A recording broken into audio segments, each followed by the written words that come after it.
Hello, Andrew here for English 382, and today we're talking about sources.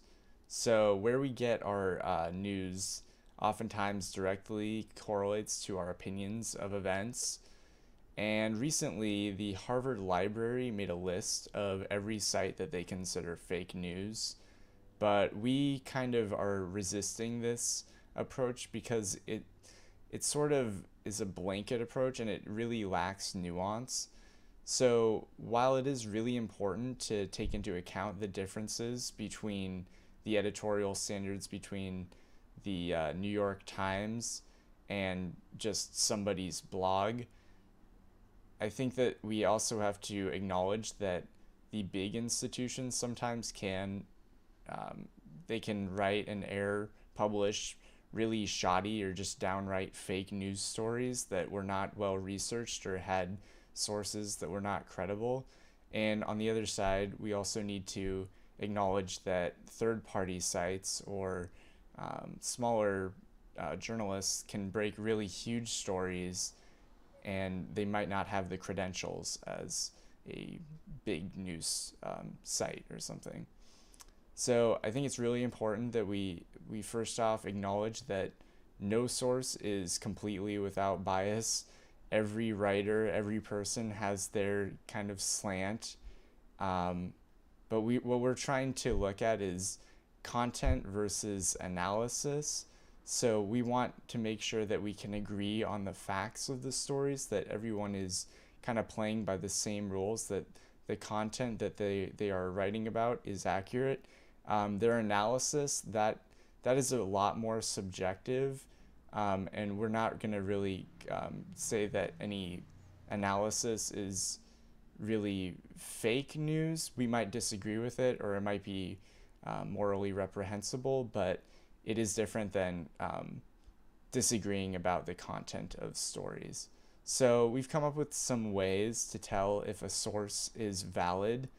Um, so one of the biggest ways that you can tell is if it's a first-hand source, if the reporter or whoever if whoever wrote the story was at the scene of the event, um, and they have film or photographs that back up whatever they were claiming happened. I think that is a really important way because that can kind of separate I mean, anyone can kind of become a journalist at that point. Um, and if they have a video that is really incendiary or something really important that the public has to see, then they in effect become a journalist. And I think that these sources are really valid because they are very visual and you don't need a like description of what happened. You can kind of see it for yourselves. But we also want to be careful with trusting our eyes. I mean, I think that is how most of us can tell things are real or not, is by seeing them. But we also want to be aware that things like Photoshop or video editing do exist. So in that case, you can try to reverse image search and try to find the original, or see if the photo's been doctored, or see who took the photo, if the photo's been taken out of context or something. But yeah, so there's that. And then you can ID sources. So that means that you can look at the site itself and try to find if it has any biases that are really explicit, where maybe it's a conservative think tank or something, or a liberal think tank for that matter. And I think that definitely needs to be taken into account, that they have a certain agenda that might affect their objectivity. And we have a whole set of videos on biases, so if you have any questions about that, definitely check those out.